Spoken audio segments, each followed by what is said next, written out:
Because I want to, Reuben, it's your turn for Start Edits. So it is my turn for Start Edit. What have you started lately? I have started writing a blog. There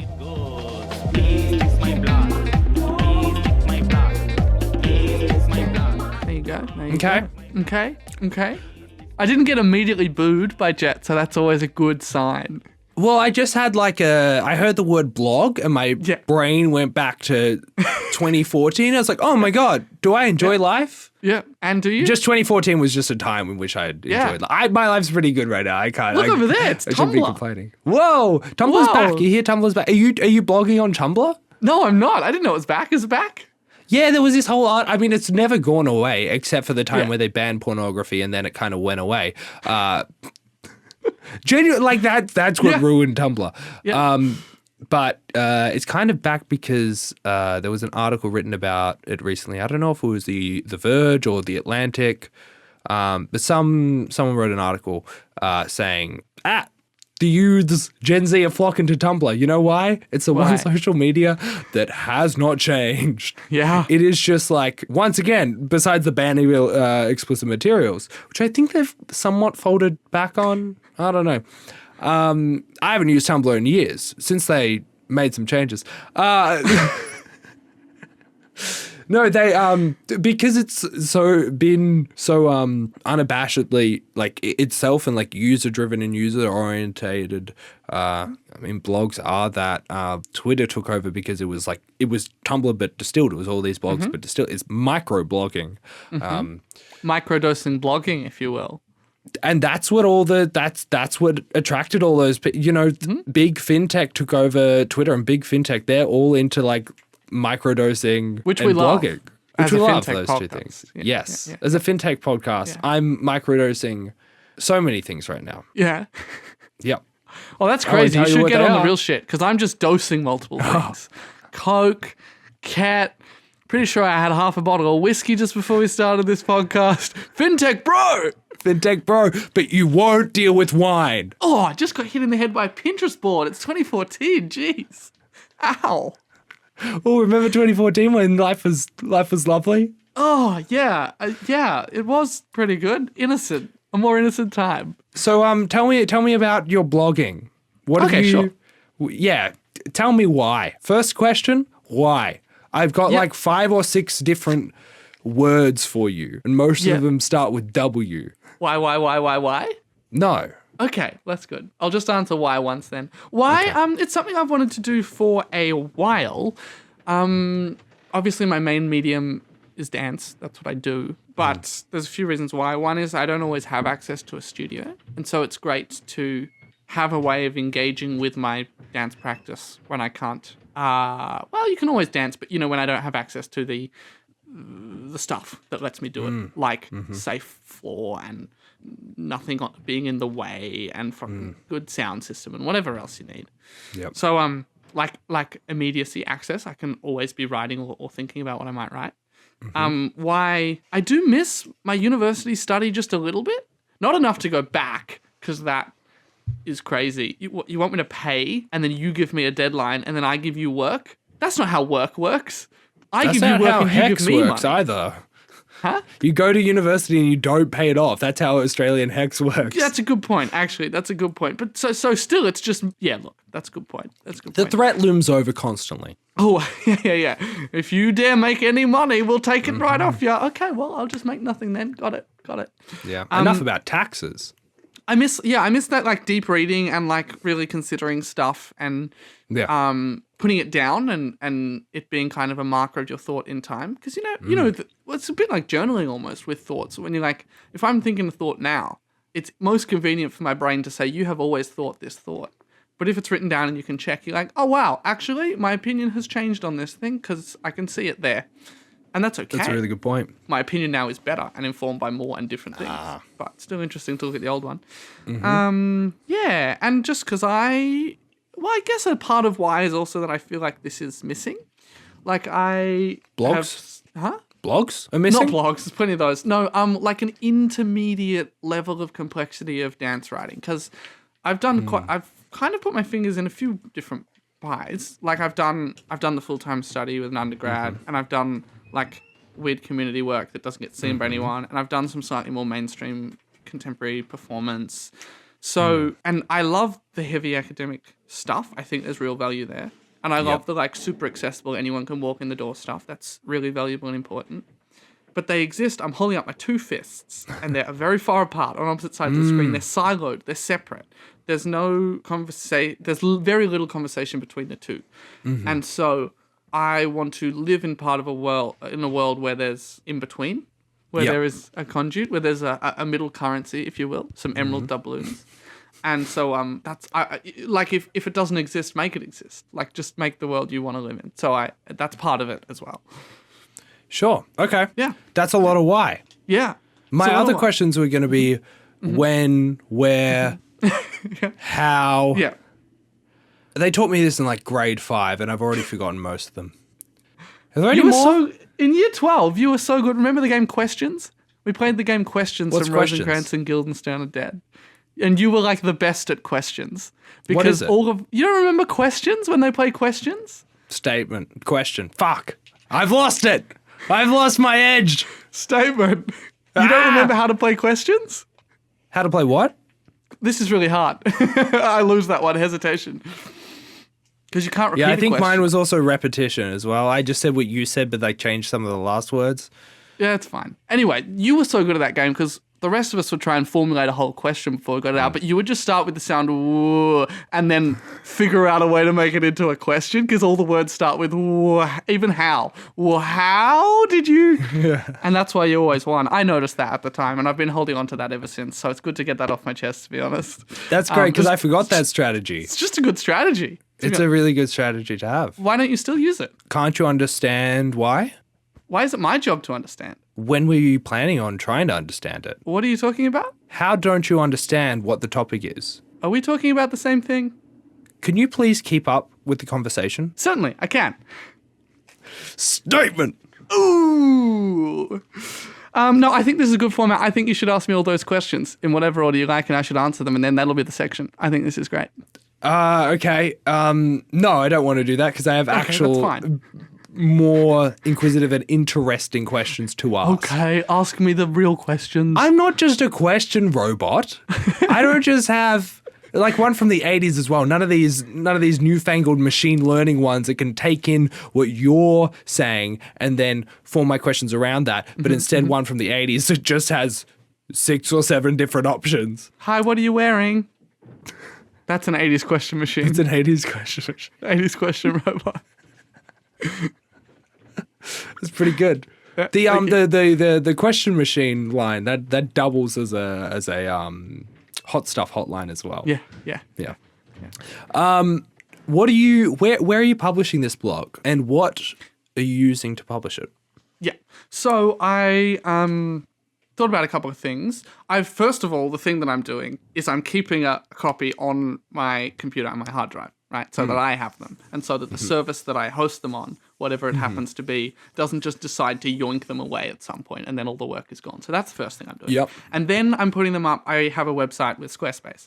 And I figured I'm already paying hundreds of dollars a year for this service, so I might as well get a bit more out of it. And also because it's dance-related blog with the dance stuff. Yeah, I guess I'd sort of ask, where do you see, do you see this going anywhere? Is this a thing just for now? Is it a thing that you just want to have a body of written work to, support your dance work for your portfolio?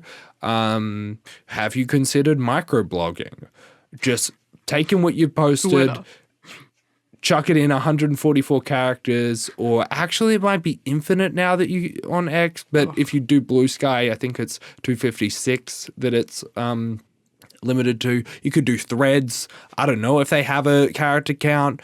I can bring up a hierarchy of all the microblogging platforms and figure out their character count, since that seems to be a really important thing for you. That's what Instagram is for. Instagram is the microdosing blogging. I don't know about that statement. Are you wrong? Probably not, but I don't think it's still very visual focused. Even I think I see what you mean. Stories are very much kind of where it's at these days. And even though I'd say those are more microblogging than anything. Yeah. Else on Instagram, and even those, it's heavily weighted to the visual. Like, you're not going to get a paragraph of your blog, paste it into an Instagram story and post it. No, yuck. Yeah. I've seen people do that on Instagram. I hate it. It's effective sometimes, especially if there's a few in line in a post and you find yourself swiping through to like see what they're saying. But no, this is a separate space for me. In direct answer to your question, have I like what for? Mostly just to do it. I don't know. I'm evolving this very weird portfolio of stuff that's like performance dance work, archive dance work, written work about dance, and then a podcast. Like, that's an odd collection of things. Yeah. None of them make me any money, which is another thing that's fine. But there's maybe you keep bringing up this money thing. It seems to be close to the chest for you. You normally ask about it, so I'm trying to like head it off, I think. I haven't brought up money once this whole podcast. One maybe secret end goal that I have is... I have brought up airline points, though. Yeah.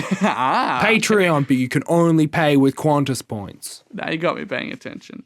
Well, people have Qantas points they don't want to use, so that could actually be something. We should think about doing that.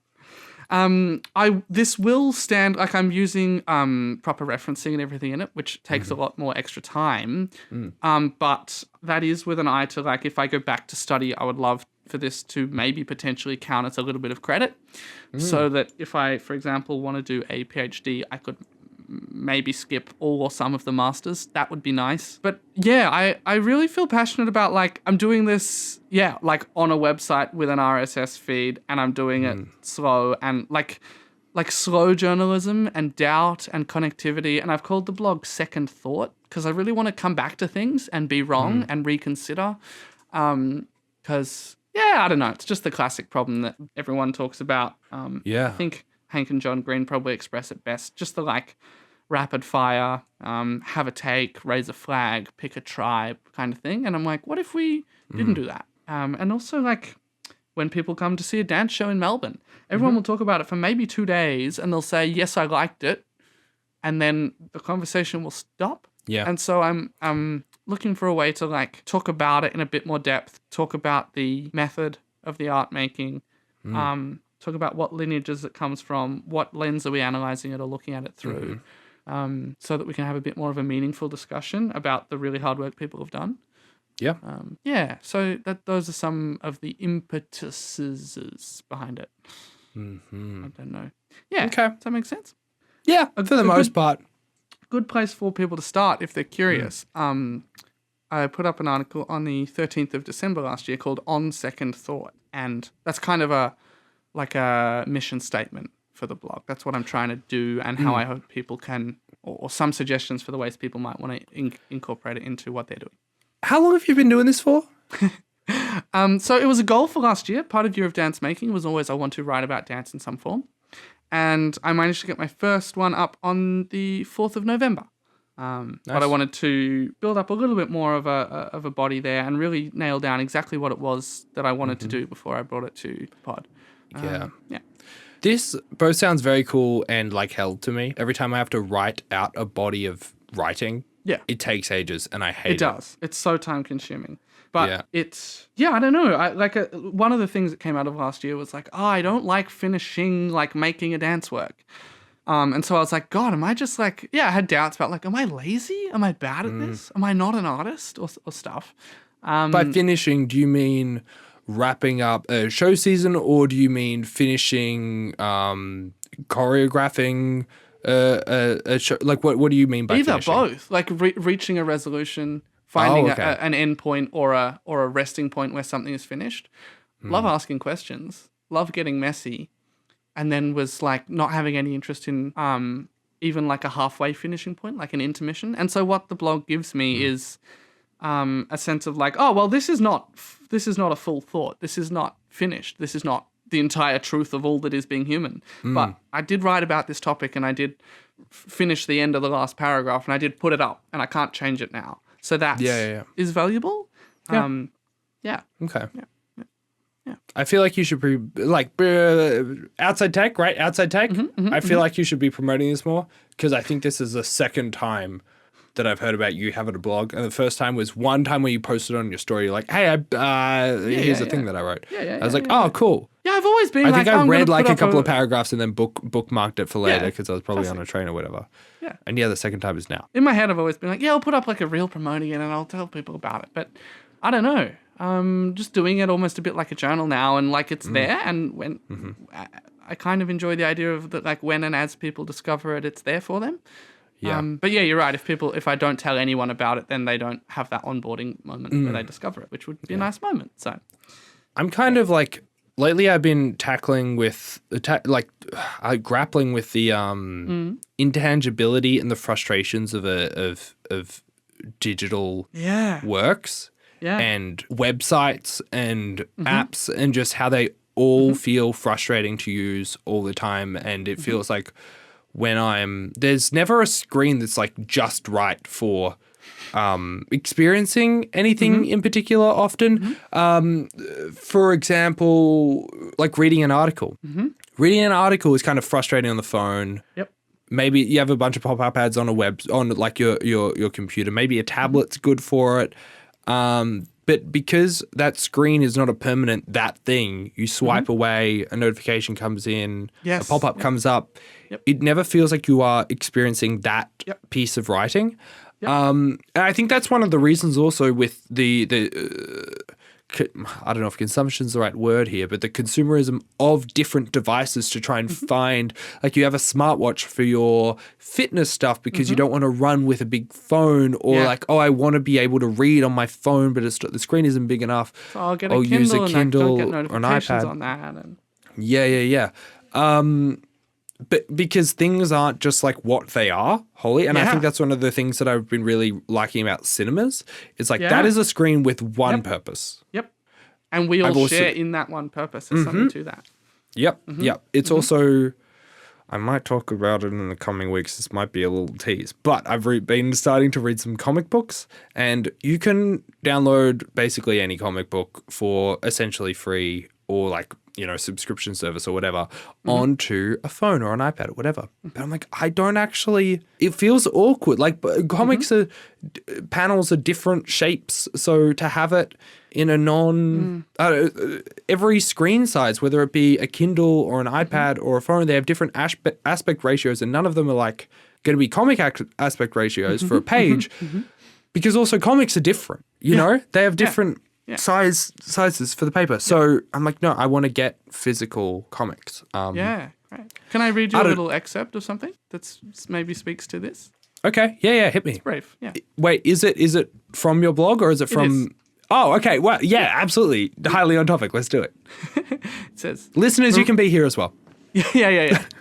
No. Let's stop recording. This is just for you and me now. Marina Abramovich spoke of islands of time that she found in her durational and embodied work. Perhaps this blog can also function as an island of time, a small bastion among the rapids of rapidity, extending tenuous rope bridges to other foolhardy artists who wish to consider deeply. Yes, I feel this thing as well of like, we're never doing just one thing anymore, and there's always just so much crap, and nothing is... I don't know. It's this thing of like nothing is finished. I even feel like, when's the last time I read something from start to finish online?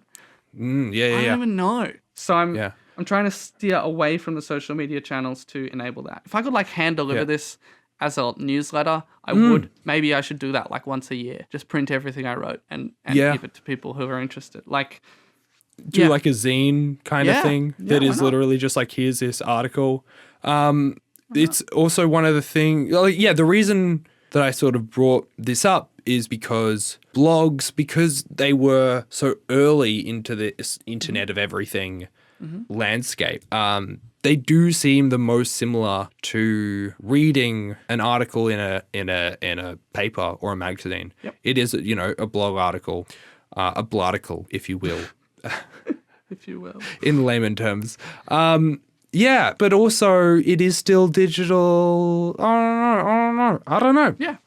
It's always been a curiosity of mine. Like when you made a few YouTube videos, I got super inspired. I was like, could not do any of the technical work you did on those, and do not have the same confidence. I learned it all on the fly. You could do the same thing. But the writing that you were doing when you were writing those, and I think I even saw a draft of one of them once, I'm not sure, but that super excited me. And I was then thinking back, I was like, well, once in like year 9 or 10, I had a website like drafted up, ready to go that I didn't want to pay for at that time that was called like For the Curious. And I was just going to write random bits and pieces of like science and culture stuff. So it's like, you were going to do a microblog. Yeah. It's something that's been within me for a long time. And so it's nice to like get a version of it out there. Yeah. Absolutely. I think to some degree that is also what this is, this podcast. At least it is for me. Just like it is getting little bits out there. It is also that practice of producing something, learning. Sometimes the stuff we say is of value. Sometimes it's a little just funny joke. Yeah. So this is cool as an extra thing to sort of produce. Who do you recommend A, starting a blog to, and B, your blog to? Okay, great questions. Start a blog if you've secretly always wanted to, or something. Okay. Yeah. And I think I've obviously kept mine a bit dance centric, because it's up there with my other dance stuff. But to be honest, what I would suggest, keep it real loose, because you can always get specific later. Just I don't know, if you've always liked posting your thoughts on Twitter and found that it you didn't like that it got seen once and then got buried forever, think about just spending a little more time on it, reading a couple of other people's opinions, diving into a tiny bit of theory, and actually see what it feels like to write about something with a bit more substance. Yeah. I don't know. It's hard to say who to recommend it to. It's kind of like if you're listening, I think you know who you are a little bit. Mm-hmm. Yeah, sure. Especially if you love video essays or anything like that. And who's mine for? It's occasionally pretty flowery language, and it is fairly dance specific. But if you are interested in performance art or any other art form, but you're interested in the way it's made, so if you're interested in abstract visual art or sculpture, maybe it could be for you. Okay. Because I'm hoping to use dance as a window to something a little bit more universal, hopefully. Yeah. Interesting. Okay. Cool things to come. Yeah. Brilliant. So, yeah. Well, thanks for sharing that. Of course. I'm going to read an article of yours at one point. Yeah. That's my promise. Yeah. Scouts honor. I was in the Cubs for 2 weeks. Nice. Why'd you leave? I was brought in for a friend. They do that did you know that the Scouts are religious? Like it's a religious thing. I didn't know that, but it makes sense because I think about every Scouts or Girl Guides hall that I've seen, and they're all like halls. Like it's all in a church hall. So that makes sense, actually. Or at least the one that I went to was a religious one. I found that out when they were like, we're going to watch I was going to say the Lion Book. That's wrong. The Jungle Book. And we talk about how it's an allegory for like this religious story. Like it's this religious story adapted. What about like learning how to build a fire or like helping an old person cross the road? Those are things that Jesus would do. Ah, I see. Yeah. I see. Yeah. Mm-hmm. No, and I went there only for 2 weeks because my friend was in Cubs. Did they get a badge for inviting you? Is this a pyramid scheme sort of vibe? That's what I think so. I think it's a pyramid scheme. Yeah.